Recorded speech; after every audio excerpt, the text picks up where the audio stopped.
Hello, so today in math class we worked on the distributive property, and I apologize, I had to leave because my son was sick, so I wanted to make sure that I got this up for you guys. I'm sorry if I'm giving you some motion sickness there watching that. What you're going to do in this chain reaction is there is an answer down here, but that is not the answer to that problem, it's the answer to another problem. So finding the answer on here tells you that you got the answer right and that that's the next question that you do. So our first one we have here is -6 times the quantity x plus 8. Since we don't know what x is, we can't simplify what is in those parentheses. So we're going to go ahead and multiply everything in there by -6. So I have -6 times x, and I have -6 times 8. -6 times x, we just write like this. We don't put a multiplication sign in there. Please don't. 8th grade teachers will not be happy with me if you have that bad habit. Don't put anything in there, but that means when they're next to each other, the coefficient and the variable means that we're multiplying them. Now, -6 times 8, we got to go back to our integer rules. A negative times a positive is a negative, which we write as -48, not plus a negative. Once again, lose that bad habit if you have it. That is not the answer here, but I do see it over here. -6 minus 48. I'm like, oh, there it is. This is the answer to problem 1. That means this must really be problem 2. This time I'm going to pass the 8 out. So I'm going to have 8 times -x, and I'm going to do that, and I'll show you why. And I've got 8 times, and I think of this as -4.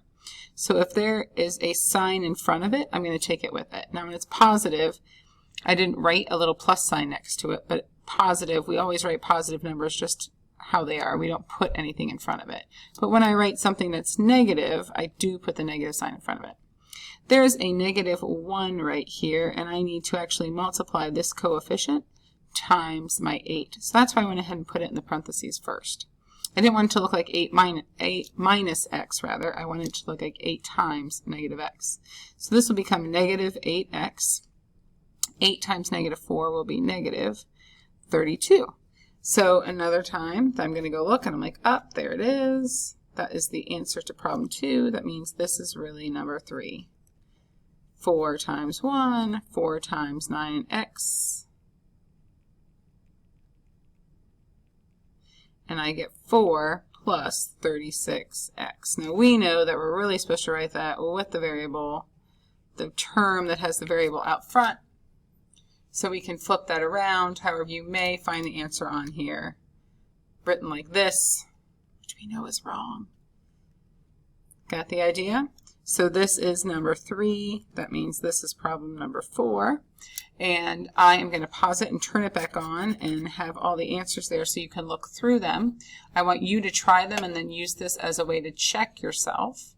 One thing that I want to point out, if it's at the back, that's the same thing. If it helps you out, you can always rewrite it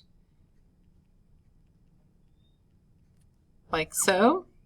Same thing happens down here. Also on this one, I can just move it out to the front if that helps, because it's multiplication, which means I can flip the orders if I need to. So same thing with that one. I can rewrite it like so to help it make more sense if that bothers you. So go ahead and pause it, try them, see what you get. All right, so you can see all of the answers there. Go ahead and pause it, check your answers. Let me know if you don't agree or if there's one on there that you think is done incorrectly or if you're having any trouble with it. On the back, we had a little bit of a challenge here. It says an architect draws plans for extending a regular deck. Let x represent the increase. So this is the new amount here, the increase of the deck's length. Use the expression below. 3.7 times 4.5 plus x. What does each factor in this represent? Well, the 3.7 is going to be the width of the deck. And the 4.5 is the length of the original. This is original and new because they were not adding any width there. Original deck. And then this equals the length of the new deck, and x equals the extension of the length. It says use the distributive property to expand the expression. What does each term of your new expression represent? This whole expression here is going to give me the area of the new deck, because 3.7 times 4.5 will give me the area of the original deck. And then the 3.7 times x is going to give me the area of the new deck, and when I add them together, it's going to give me the area of the whole deck.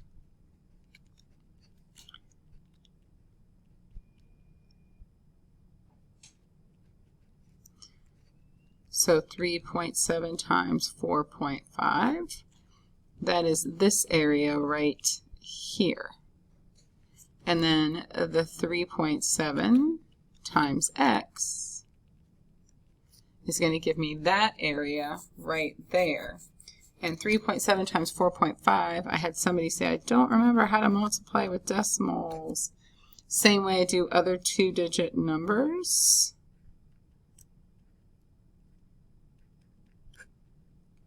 Just when I am finished, I'm going to move it over 1, 2 spaces.